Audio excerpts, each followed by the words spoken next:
당장 지금 그 발등에 떨어진 불이 문제니까 일단 정청래 당대표 오늘도 계속 이제 사퇴하라 뭐 얘기가 계속 나오고 있고 이 부분은 어떻게 좀 해야 되는 건지. 그러니까 모두가 민주당을 원한다. 만약에 민주당을 원한다면 예를 들자면 홍성원 기자님도 지금 나와 있는 후보 중에 누가 대표만 됐으면 좋겠다라는 마음이 조금씩 있잖아요. 마음속에 상대적으로 있잖아요. 그런데 동시에 내가 지지하는 사람이 아닌 다른 사람을 당원이 지지한다. 그럼 어떻게 하실래요? 그러니까 나는 A 후보를 지지하는데 무슨 말인지 알겠습니다. 당원들의 다수를 보니까 B를 좀 지지하는 것 같아요. 그럼 어떻게 하고 싶으세요? 뭐 마음에 들진 않지만 따라야죠. 그러면 이 방송에서 내가 마음에 들어하는 후보는 A인데 당원들은 B를 뽑을 것 같아. 그러면 지금부터 B가 사퇴하게 바라는 방송 하시면 됩니까 안 됩니까? 하면 안 되겠죠. 개인은 말아도 되죠. 여기서 댓글은 달 수 있죠. 댓글 달 수 있고 자기 이름으로 다는 칼럼도 쓸 수 있죠. 정치도 저는 그럴 수 있다고 봐요. 그러니까 예를 들자면 사표를 내라 또는 뭘 해라 라고 하는 것이 저는 책임을 져야 된다고 보거든요. 정청래 당대표도 이번 지방선거에 대한 반성이 있어야 되죠. 책임도 져야 되죠. 그러면 그 책임을 가장 확실하게 받는 방법은 뭘까? 그건 이번 당대표 선거에 나와서 당원들의 판결을 받는 거예요. 그러면 모두가 더불어민주당을 이끌어가겠다고 하는 사람이 하겠다는 모든 사람이 저는 책임이 있다고 아까 말씀드렸잖아요. 모두가 자기 반성을 해야 된다고 봐야 했잖아요. 그러면 그 마지막 최종 결정 누가 해야 되냐 이거죠. 당원이 해야 되잖아요. 그렇게 하자는 거예요. 아예 경선에 나오지 않아야 된다 이 주장을 하는 분들이 있잖아요. 주장할 수 있다고 봐요. 그런데 그 주장뿐만이 아니고 사실 제가 지금 민주당이 위험하다고 제가 보는 이유가 민주당은 어쨌든 모든 그 의사결정 구조는 1인 1표제로 바꿨지 않습니까? 진정한 민주당의 주인은 민주당원이다라는 취지에서 그걸 지금 자꾸 문제 삼는 의원들이 있단 말이에요. 당연히 지금 어제 이건태 의원이랑 전현희 의원이 대표적으로 먼저 이제 칼을 빼들었어요. 이거 문제 있다. 왜 그 걸고 넘어가는지는 제가 충분히 이해는 할 것 같아요. 그럼 이걸 갖다 그러면은 흔드는 게 맞습니까? 이거 선거 전략이죠. 선거 전략인데 예를 들면 전현희 의원 이런 말씀 하셨어요. 1인 1표제는 일반 민심과 괴리가 있다. 그렇죠. 다른 말로 하면 1인 1표제는 그냥 당심이거든요. 당원들의 마음이잖아요.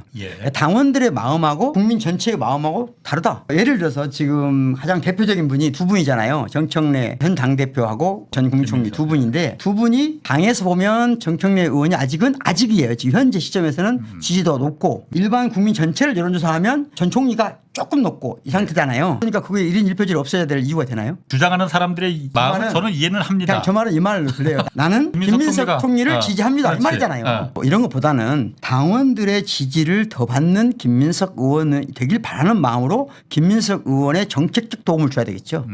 거기에 최선을 다해야 되는 거 아닙니까? 김민석 의원에게 서울의 상, 수도의 상이 뭔지 이런 것들을 지금 더 많이 줘서 더 매력 있게 만드는 게 중요한 거 아니에요? 어떤 작용이 있냐? 김민석 총리가 나는 1인 1표제를 반대하지 않는다고 말해도 안 믿게 돼버려요 사람들이. 제가 이걸 좀 물어보겠습니다. 어쨌든 지금 보면은 이게 그러니까 양쪽의 지지층도 완전히 지금 갈라져 있잖아요. 이게 저는 사실 가장 우려스럽거든요. 그러다 보니까 어쨌든 표면적으로 보면은 대통령의 마음속은 마음은 가질 수 있지. 대통령도 누가 당대표가 됐으면 좋겠다라는 마음은 가질 수 있는 건데 우리가 그냥 이렇게 겉에서 보면 아무래도 정청래 현 대표보다는 김민석 총리에 가 있는 게 맞게 보여지지 않느냐. 그러고 보면은 이렇게 서로 그러면은 이렇게 싸우는 것보다 그러면 정청래 지금 현재 대표가 이번에 그냥 좀 분란을 일으키지 말고 양보를 하는 건 어떠냐 그러면은 그 부분에 대해서는 어떻게 생각하세요? 양보해야 된다고 말하시는 분들은 그러니까 무엇 때문에 양보를 해야 된다는 것이 근거가 명확해야 되잖아요. 분열을 막기 위해서라고 만약에 정청래 당대표가 이번에 출마를 안 하면 민주당이 하나로 뭉칠까요? 안 뭉칩니다. 뭉치죠. 저도 그렇게 생각해요. 제가 보기에는 이 일은 비교적 단순해요. 굉장히 복잡한데. 아니 저는 복잡하지 않다고 생각해요. 단순하다고 생각해요. 철학적으로 보면 왜 단순하냐. 일단 제가 개념적으로 구분을 하나 하고 싶어요. 권력이 뭐냐 할 때 학계에서는 가장 오래된 개념이 막스 베버라는 사회학자 철학자가 한 말이에요. 다른 사람들이 원하지 않는데 내가 원하는 방향을 하는 거예요. 권력이에요. 다른 사람은 원하지 않는데 내가 원하니까 이쪽 방향으로 끌고 가는 게 권력이다. 모두가 이리 가려고 하는데 아니야 이리 와. 하는 게 권력이에요. 그걸 막스 베버는 권력이라고 그랬어요. 그런데 악의 평범성 아시죠? 사유하지 않는 자가 누구나 악마가 될 수 있다. 우리가 악마가 될 수 있다는 거거든요. 이 말은. 우리 모두가 지금 악마일 수 있다는 말을 한 한나 아렌트라는 철학자가 정치 철학자가 다른 사람은 한쪽으로 가려고 하는데 즉 국민은 당원이 가려고 하는데 그걸 멈춰 세워서 방향을 트는 것은 권력이 아니라 폭력이라고 그랬어요. 제가 그래서 예전에 국회의장 선거 때 당시 당원들이 모두 추미애 의원을 압도적으로 지지했어요. 근데 대의원들을 동원해서 국회의원들이 우원식 의장을 의장으로 만들었습니다. 그때 많은 사람들이 폭력을 느꼈어요. 왜 느꼈냐? 절차적으로 정당하지만 권력자들이 폭력을 썼다고 느낀 거예요. 자, 이 말은 즉 제가 만든 말이 아니고 한나 아렌트, 윌겐 하버마스 같은 학자들은 그러면 권력이란 뭐 하는 거냐? 국민들이 당원들이 가지고 있는 뜻과 의지를 반대로 끌어당기는 게 권력이 아니고 그건 폭력이다. 그러면 권력이란 뭐냐? 그들의 뜻을 가장 잘 실현하고 받드는 게 권력이라고 하는 거예요. 온 오프라인 광장에서 골목길에서 형성된 국민들의 의견과 의지를 어떻게 하면 가장 잘 실현할 것인가. 이제까지 이재명 대통령이 가장 잘한 것은 그 부분이라고 생각합니다. 다시 말하면 온 오프라인에서 형성된 국민들의 의견과 의지를 가장 정책적으로 행정적으로 잘 구현해 오셨기 때문에 대통령이 되셨고 그 힘으로 지금 대통령도 아주 뛰어나게 하시고 있다고 생각해요. 여기까지 동의하신다면 자, 이번 당대표 선거 똑같은 거거든요. 당원이 결정하는 겁니다. 자, 당원이 결정하는데 당원들이 결정한 방향을 반대로 내 방향대로 오게 하고 싶은다? 그때부터는 폭력이에요. 그건 폭력이다. 권력이 아니라 그건 폭력이에요. 그건 권력이라고 느끼는 순간 위험한 거예요. 자, 그러면 그걸 막을 수 있는 방법은 뭐냐는 거예요. 폭력을 행사하지 않을 방법은 뭐냐. 저는 이 폭력만 쓰지 않으면 이번 전당대회 아무리 치열하게 싸워도 당이 갈라지지 않는다고 생각해요. 그러니까 아무리 치열하게 싸워도 완전한 절차적 정당성을 지키고 그래서 지금부터 8월 17일까지 어떤 프로세스로 어떤 과정과 절차를 거쳐서 모든 후보들은 어떤 역할을 할 수 있고 어떤 방식으로 토론하고 어떤 방식으로 하는 모든 절차가 투명하게 공개되고 그 공개된 절차 안에서 모두가 최선을 다해 싸우고 그렇다면 저는 당은 쪼개지지 않는다고 봅니다. 누가 되든. 만약에 그렇게 돼서 기자님이 좀 안 좋아하는 사람이 됐어. 할 수 없죠. 할 수 없다가 아니고요. 그 과정에서 마음이 바뀌어요.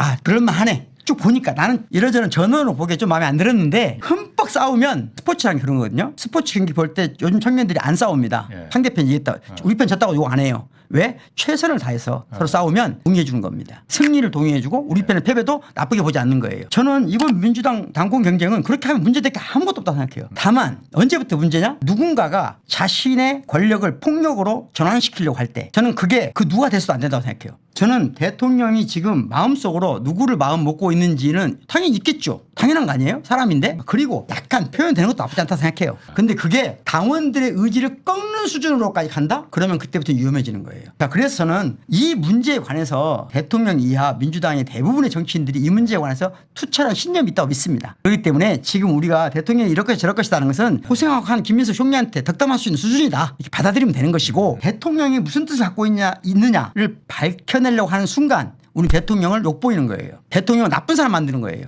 대한민국이 대통령을 만들어야 되는데 민주당의 반쪽 대통령 만들면 됩니까? 그건 안 되죠. 안 되게 하려면 어떻게 해야 돼요? 김민석 총리, 정청래 대표는 지금 흠뻑 싸워라. 그 대신 정말 둘이 경쟁 좀 했으면 좋겠어. 공정하게. 양당이 합의 안 된 나중에 후유증이 크다고 했잖아요. 아주 위험하죠. 그 신호가 되는 게 어떤 겁니까? 그러면 예를 들어 저는 지금 그 신호가 되는 게 어제 오늘 계속 정청래 대표를 일단 당대표에서 일단은 사퇴하라고 하는 거잖아요. 일단 당대표가 내려와야만이 그 1인 1표제라는 걸 갖다가 흔들 수 있는 거 아니냐. 만약 그렇다면 아까 말씀하신 대로 그게 그야말로 권력을 이용한 폭력의 시발점이 되는 거 아니냐. 저는 이제 그렇게까지는 안 봐요. 무슨 말이냐면 지금 김민석 총리를 지지하는 의원들 입장에서 내 힘이 가능한 한 최대한 정청래 대표에게 상처를 주고 싶겠죠. 그건 제가 보기엔 김민석 총리를 돕는 게 아니에요. 저는 지금 김민석 총리를 정말로 돕는 것은 정청래 대표를 공격하는 게 아니라고 생각해요. 그런 방식으로는 정청래 대표가 무너지는 것도 아니지만 그런 방식으로는 누구한테만 상처를 줘요? 당원들한테 상처를 주는 거예요. 그건 좋은 행동이 아니에요. 그럼 제일 좋은 행동은 뭐냐? 저는 국회의원이 정청래 대표를 지지하는 국회의원도 있을 수 있고 김민석 총리를 지지하는 국회의원도 있을 수 있고 또 그것을 공개적으로 표현하는 것도 좋고 또 공개적으로 김민석 총리가 더 좋은 후보라고 말하는 것도 좋다고 생각해요. 더 좋은 후보가 되게 하기 위해서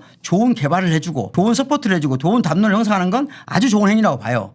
그런데 상대편에게 상처를 주어서 쓰러뜨리고 나서 내가 지지하는 사람이 당대표가 되길 바란다? 그건 그분을 위한 게 아니라 민주당을 위한 것도 아니라 자기 정치하는 거라니까요. 오로지 김민석 총리한테 가서 더 좋은 제안 방송 하나 올 때마다 문서 몇 개씩 만들거든요. 혼자 작은 방송 10분 20분 잠깐 얘기할 때도 10장씩 만듭니다. 이 수없이 많은 글 속에 한 문장 말하는 거거든요. 그러면 자기들도 그런 거 노력해서 지금 그걸 도와야 되는 거 아닙니까? 지금 이게 무슨 도움이 되겠어요. 김민석 총리한테. 지금 누군가를 쓰러뜨려서 내가 원하는 후보를 승리의 꼴대로 데려갈 수 없어요. 그런 시대가 아니에요. 그런 당원들이 아니에요. 이분들은 총칼 앞에서도 민주당원들은 탱크하고 싸우는 사람들이에요. 그렇죠. 우습게 생각하면 안 돼요. 네, 맞습니다. 그러니까 당원을 설득하세요. 그냥.